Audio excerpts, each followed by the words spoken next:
Fala galera, sejam mais uma vez bem-vindos aqui no canal. Hoje nós vamos começar a falar de fisiologia humana, um dos temas mais interessantes da biologia.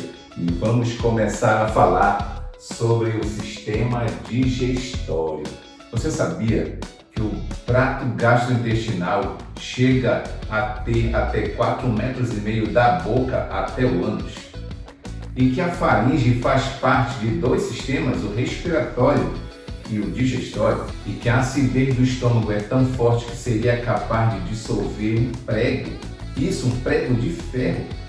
Pois é, se você quer saber mais sobre isso, permanece aí até o final desse vídeo que nós vamos falar tudo sobre a digestão logo após a vinheta.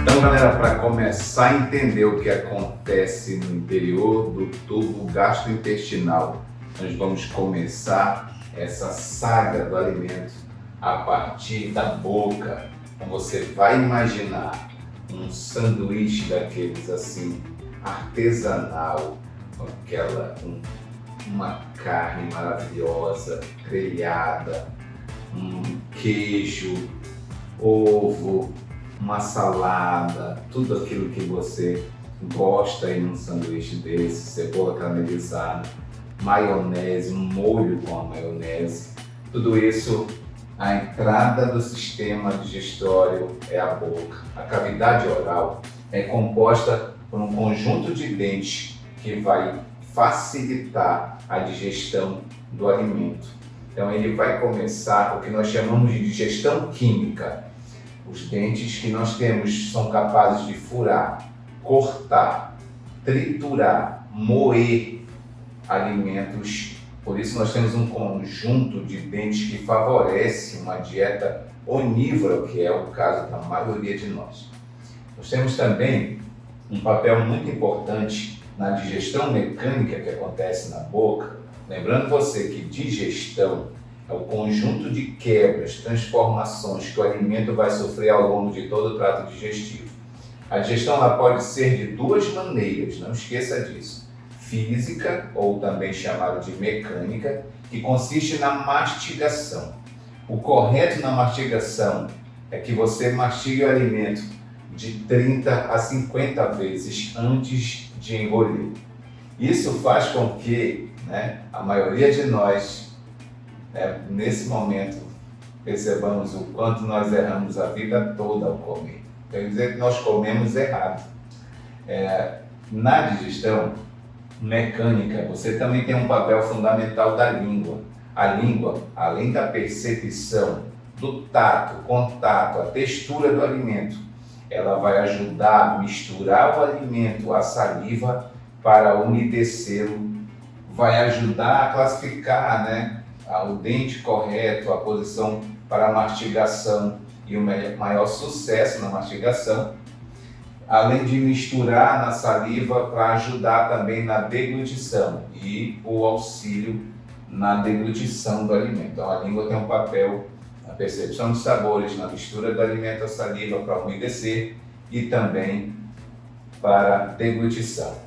Além disso, nós vamos destacar também na boca o papel da saliva. E a saliva, portanto, é produzida por 3 pares de glândulas: as parótidas, as submandibulares e as sublinguais. São glândulas exócrinas que possuem um canal de secreção e liberam na cavidade oral a saliva.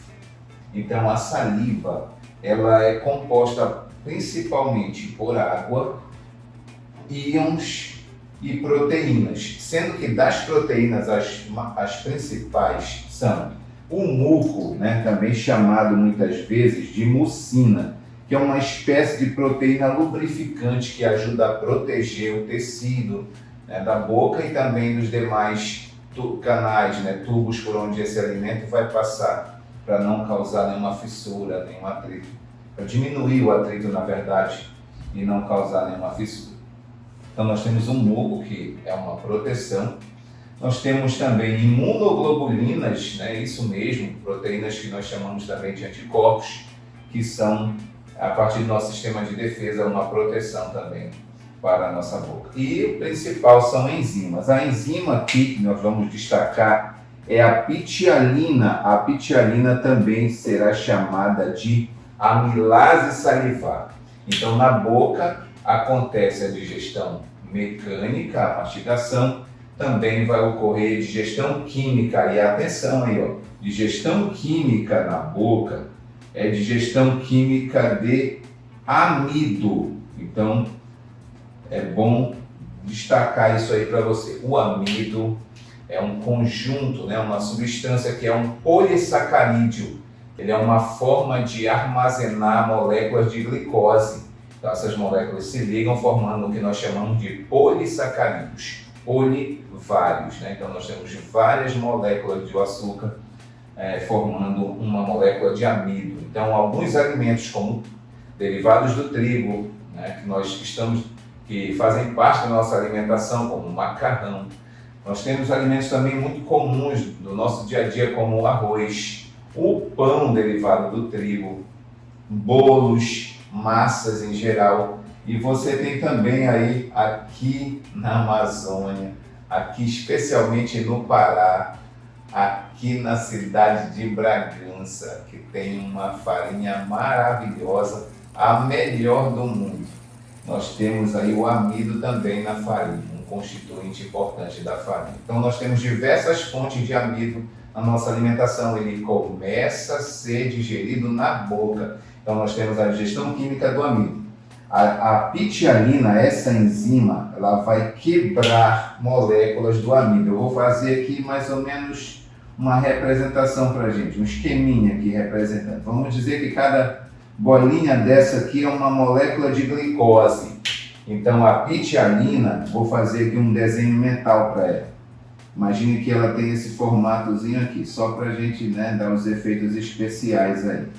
Então a pitialina, ela vai quebrar moléculas de amido e vai liberar, né, aqui, ó, nesse formato. Ela vai quebrar essas ligações e vai liberar moléculas menores de açúcar chamado de maltose. A maltose é um disacarídeo formado por duas moléculas de glicose. Então nós podemos resumir dizendo que na boca você tem o início da digestão de carboidratos, especialmente do amido, pela enzima pitialina. Isso só é possível porque na boca nós temos um cenário favorável à ação dessa enzima que atua em pH neutro. Então a boca apresenta pH em torno de 7, um pH neutro. Dá uma revisada aí na aula sobre escala de pH, o grau de acidez. Aí você vai ver esse valor de pH é um valor ótimo para a atuação da pitialina. Agora vamos para o que acontece a partir daí. Todo esse alimento triturado, mastigado, moído, misturado à saliva, vai se chamar a partir de agora bolo alimentar. E é ele que nós vamos deglutir, né? A língua vai empurrar ele para o esôfago, né? Vai passar através da faringe e vai se direcionar ao esôfago para então ser levado para o estômago.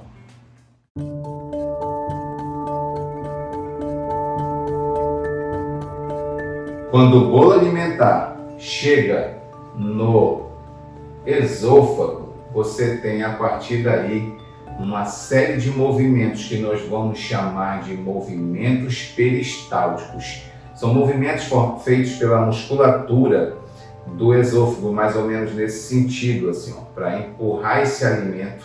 Então nós temos músculos nesse sentido, longitudinal, empurrando esse alimento que agora vai ser direcionado para o esôfago. E nós temos músculos também assim, transversais, fazendo com que esse alimento vá para o estômago mesmo que você esteja de ponta cabeça. Interessante isso, né? Então não importa a posição do corpo, o alimento vai para o esôfago a partir dos chamados movimentos. Vou colocar aqui para você.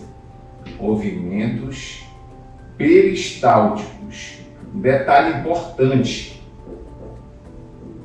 sobre esses movimentos é que eles não ficam só no esôfago, eles vão se estender a todo o trato gastrointestinal. Então eles iniciam no esôfago com maior intensidade, mas ele vai se estender a todo o trato intestinal e nós chamamos isso de mobilidade intestinal.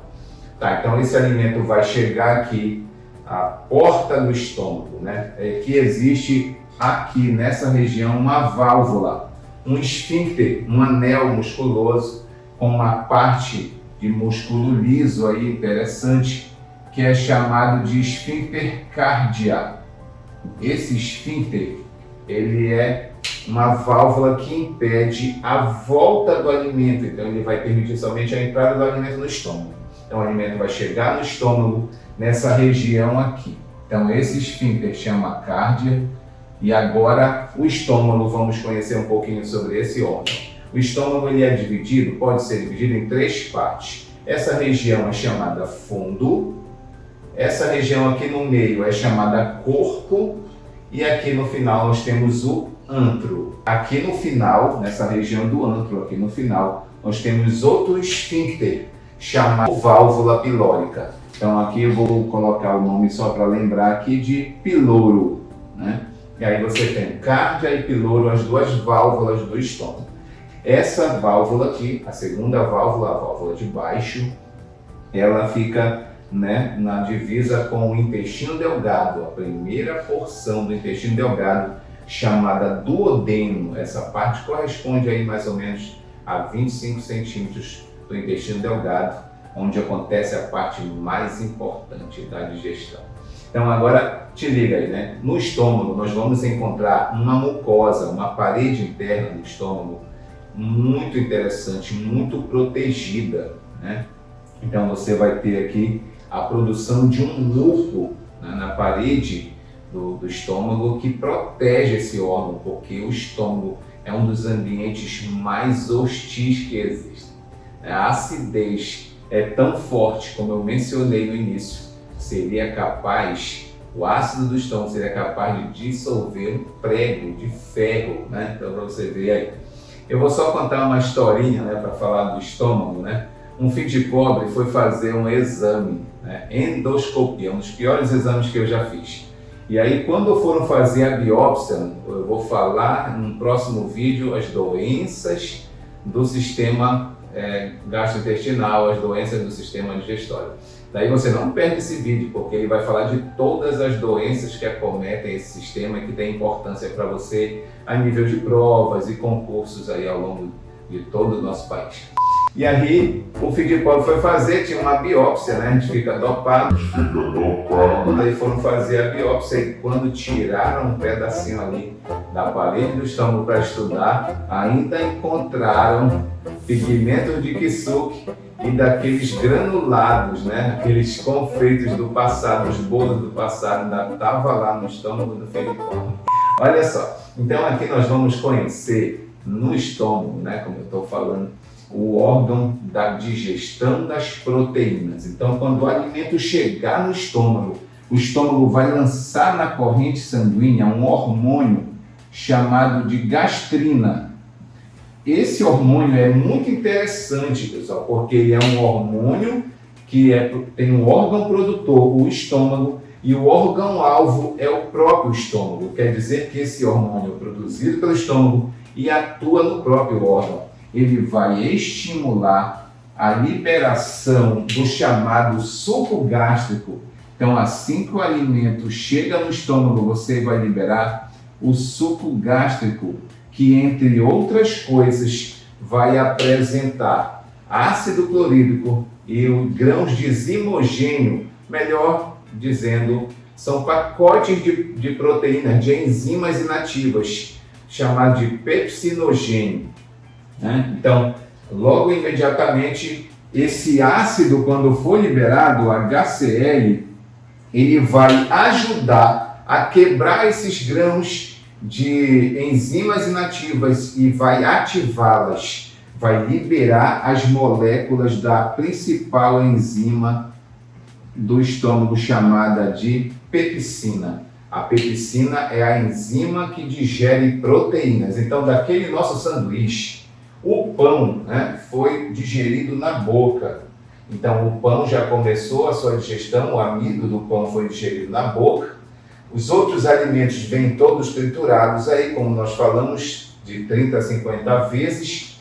E quando esse bolo alimentar chegar aqui, a digestão vai continuar no estômago a partir da ação do suco gástrico. As proteínas da carne, do queijo, dos ovos, ela vai começar a sofrer a ação, né? O ácido facilita essa digestão e a pepsina, né, com uma maior superfície de contato com o alimento, vai começar a digerir as proteínas do alimento. Então, vamos fazer um esqueminha mais ou menos assim. Imagina que eu tenho uma proteína no estômago, mais ou menos assim, né, formada por vários aminoácidos, só para dar o efeito especial aqui, fazer cores diferentes assim nos aminoácidos, para dar um efeito. Vamos dizer que isso aqui é uma molécula de proteína, né? Olha, é muita tecnologia aqui. Então, nós temos uma proteína, e agora a pepsina, essa enzima, né, do estômago, ela vai quebrar essa proteína e ela vai liberar, vai quebrar assim a proteína. Deixa eu fazer um desenho para ela aqui, né? Ó, vamos dizer que seja aqui as moléculas. E ela vai liberando pedaços assim, com 2 ou 3 aminoácidos. Olha aí, pode seguir o padrão aqui, o mesmo padrão. E nós chamamos de peptídeos. Então, das proteínas sobram pedaços chamados de peptídeos. Então, queridos, a transformação que o alimento sofreu na boca é chamado de bolo alimentar.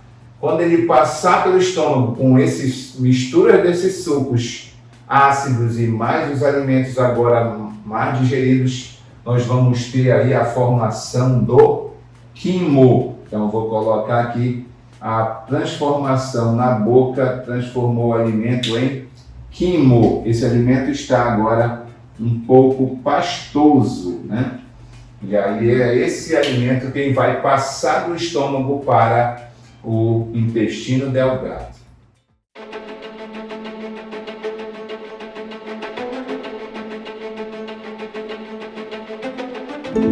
Agora vamos para a chegada do alimento no intestino delgado. Lembra que eu falei que esse alimento vem ácido do estômago e ele vai chegar aqui na primeira porção do intestino delgado, chamado de duodeno. Aliás, vamos lá para conhecer essa divisão.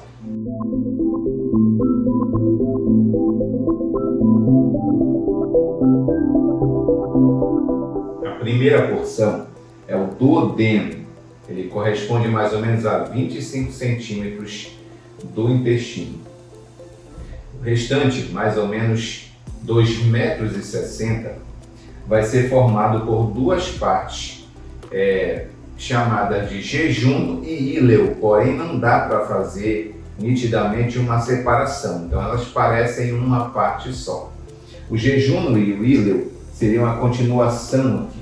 Nós vamos ter, né, mais de 2 metros de alças intestinais, que é como se fosse uma corda de 2,5 metros, que vai estar toda enrolada, né, com alças, com dobras, não enrolada no sentido de emaranhada, mas em forma de alças, para que se comporte aqui. Lembrando que o intestino está todo envolvido por uma membrana, uma espécie de saco membranoso chamado peritônio. Então esse intestino está protegido aqui no nosso abdômen. Então você tem aí a primeira porção, como eu falei, é a parte mais importante da digestão, né? No nosso sistema vai acontecer aqui. Então, no duodeno, local, né, a parte do intestino onde vai acontecer a parte mais importante da digestão, onde vai se completar a digestão que começou na boca, dos carboidratos, especialmente do amido, e onde vai se completar a digestão que começou no estômago, das proteínas. Então, açúcares e peptídeos vão sofrer a ação final, a quebra final, a sua menor parte, liberando assim os nutrientes que serão absorvidos para a corrente sanguínea. Então você vai conhecer agora, passo a passo, o que acontece no intestino. Te liga aí.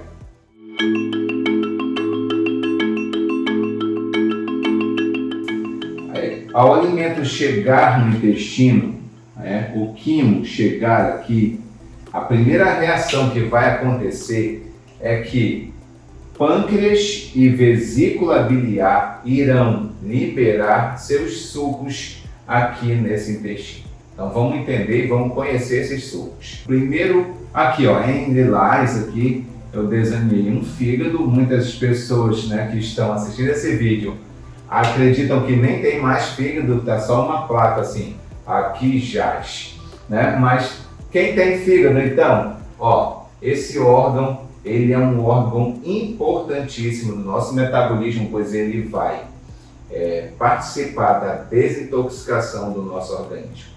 Ele retira e metaboliza alguns pigmentos, como pigmentos presentes na alimentação e também presentes no metabolismo das hemácias, quando elas são destruídas e liberam um pigmento no sangue chamado bilirrubina. Então o fígado ele retira um pouco desse pigmento e transforma, junto com esses resíduos, substâncias tóxicas que ele metabolizou, transforma em um suco chamado de bile. Então a bile é um suco produzido pelo fígado e que é armazenado na vesícula biliar. A vesícula biliar é uma bolsa, Aqui eu desenhei ela, Usei a coloração verde aqui. A vesícula, que você inclusive na aula de doenças, você vai entender porque muitas pessoas apresentam pedras na vesícula e precisam retirá-la em uma cirurgia. Então você vai ver como será a vida dessas pessoas aí que tem a famosa pedra na vesícula. Não perde a próxima aula de sistema digestório, doenças do sistema digestório. Então aqui você tem a bile. A bile é um suco não enzimático. Não esqueça disso para a sua prova. A bile não faz digestão. A bile vai ter um papel importantíssimo na mudança do pH no intestino, do pH do quimo, pois ela contém sais biliares que vão ajudar a mudar esse pH juntamente com o bicarbonato que vem presente no suco pancreático. Então, para essas duas serem liberadas, preste atenção agora e anote, volte o vídeo se não entender, para entender de verdade a ativação dos hormônios das enzimas no pâncreas.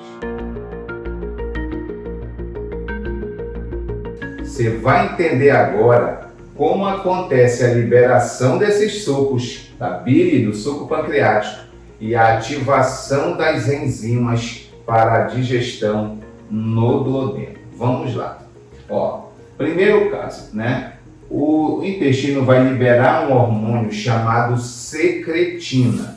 A secretina vai estimular no pâncreas a liberação do suco pancreático. O pâncreas é uma glândula anexa do sistema digestório.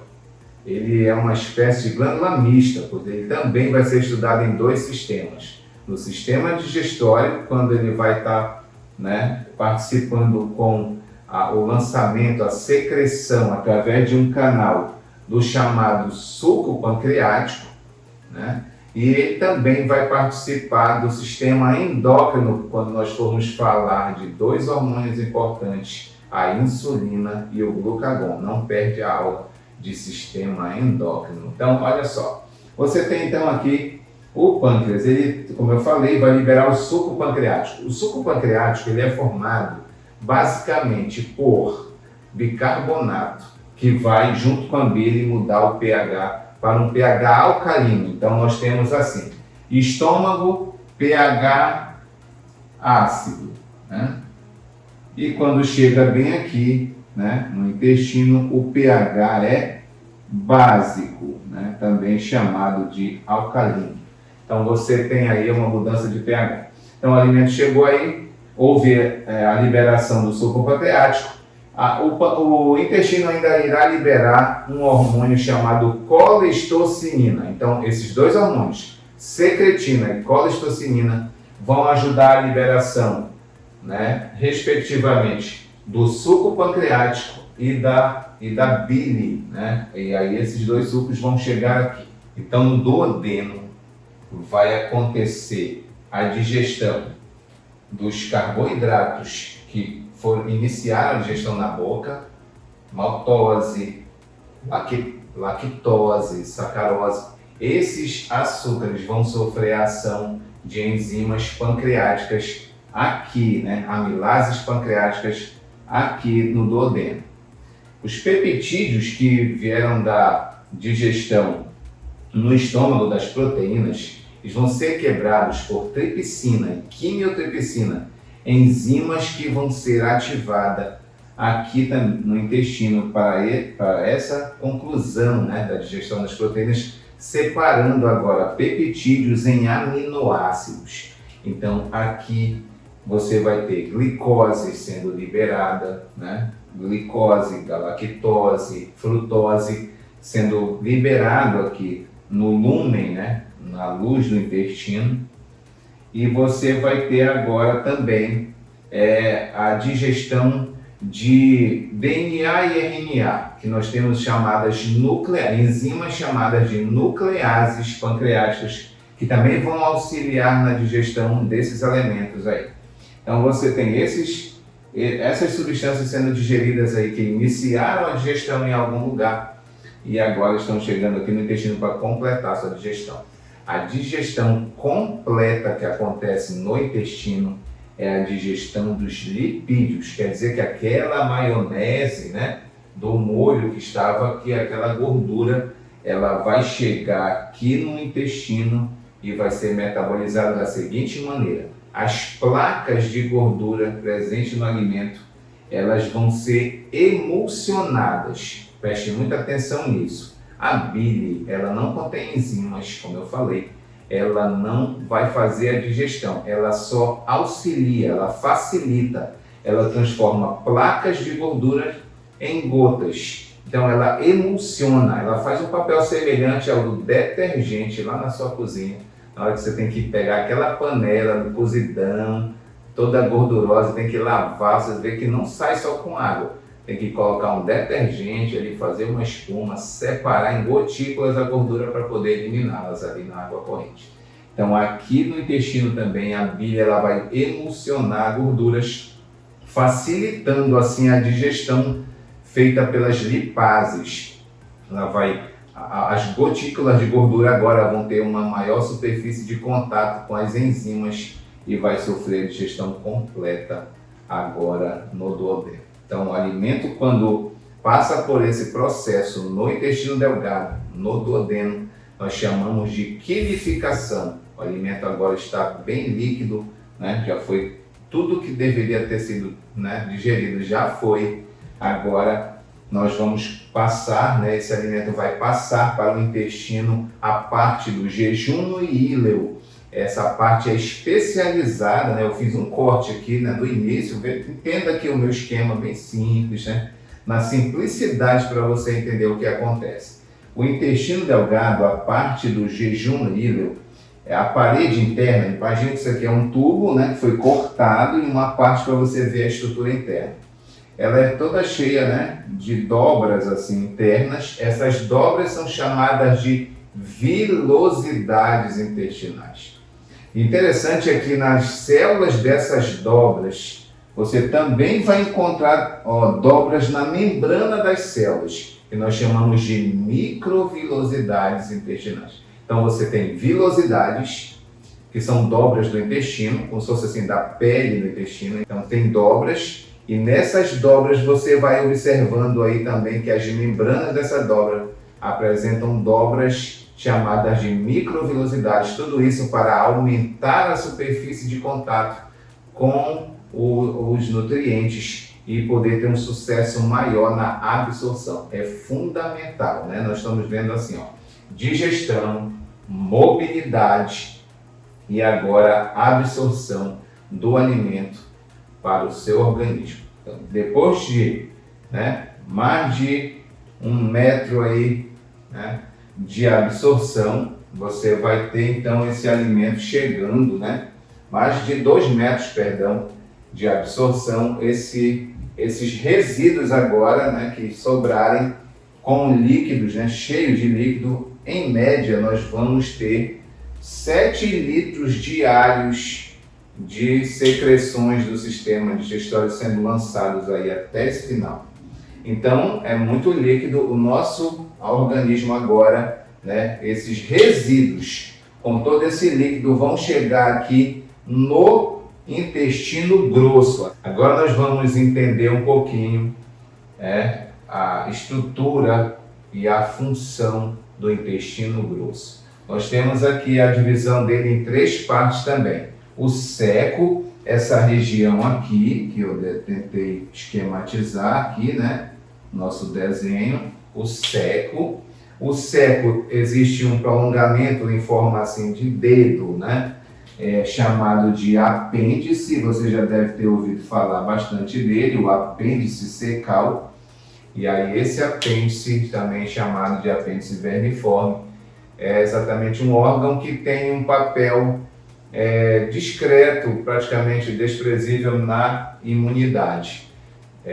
E fica como um indício de que ele seria mais desenvolvido nos organismos no passado, que tinham a sua dieta exclusivamente a partir de vegetais. Aí seria um organismo vestigial, aliás, um órgão vestigial, perdão.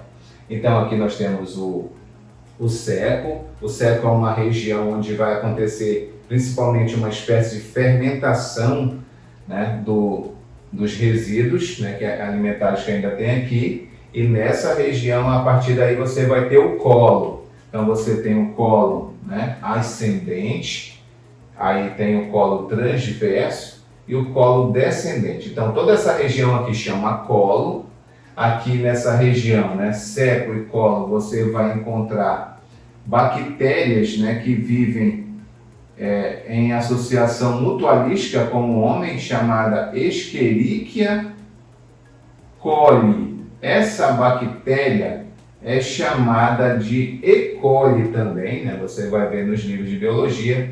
Ela constitui o que nós chamamos de flora intestinal. Ela tem um papel importantíssimo na proteção do nosso intestino, da parede do nosso intestino, além de produzir vitamina K, importante na coagulação sanguínea. Então nós fornecemos para ela abrigo e alimento, pois ela se alimenta dos nossos restos alimentares, e ela nos fornece proteção intestinal. Essa bactéria, que são inofensivas para nós quando estão assim no nosso trato intestinal, elas constituem a nossa flora intestinal. Sem ela, você teria problemas para fazer a principal função do intestino, que é a reabsorção da água. Lembra que eu falei, muito líquido é liberado ao longo dos sucos digestivos. Então, nesse momento, você vai ter o papel principal do intestino grosso, que é a reabsorção da água. Então, para fazer essa reabsorção, que nós precisamos estar com a nossa integridade aí. Depois nós vamos falar sobre as doenças, num próximo vídeo, das doenças do sistema digestório. Então, durante a reabsorção da água, nós temos a formação das fezes. As fezes, que mais de 1/3 das fezes é feito de Escherichia coli. É por isso que essa bactéria pode ser um indicador de presença de fezes em rios, em lagos e até praias oceânicas aí. Próximo ali do veraneio, nós temos aquela pesquisa, que vai lá e vê a qualidade da água. Um dos fatores é isso, para medir a presença, para perceber a presença de Escherichia coli, que dá seu nome nesse momento de coliformes fecais. Então eles indicam a presença de fezes e indicam também a questão da qualidade da água. Então você tem aí um papel importante nessa hora, como eu falei, 3 partes. Nós já conhecemos o seco, o colo e agora o reto. O reto geralmente é a parte final do sistema do intestino grosso, onde fica armazenado as fezes para a eliminação. Aqui no final você tem um esfíncter, também na saída das fezes, né, que compõem o ânus. E aí o ânus seria a saída do sistema digestório já do produto a partir de mais ou menos 9 horas a partir do que você comeu, já teria fezes prontas aí para serem eliminadas. E aí galera, gostou desse vídeo? Sistema digestório é extraordinário. Aliás, toda a fisiologia, não perca os próximos vídeos. Se você gostou, não esquece de deixar aí o seu like. E se você gostou e ainda não é inscrito, eu te convido, te inscreve no canal, pois esse canal cresce a cada dia para levar para você, além de preparação, entretenimento, para que você tenha paz e alegria até realizar os principais concursos e provas nesse país. Galera, fiquem com Deus e até a próxima.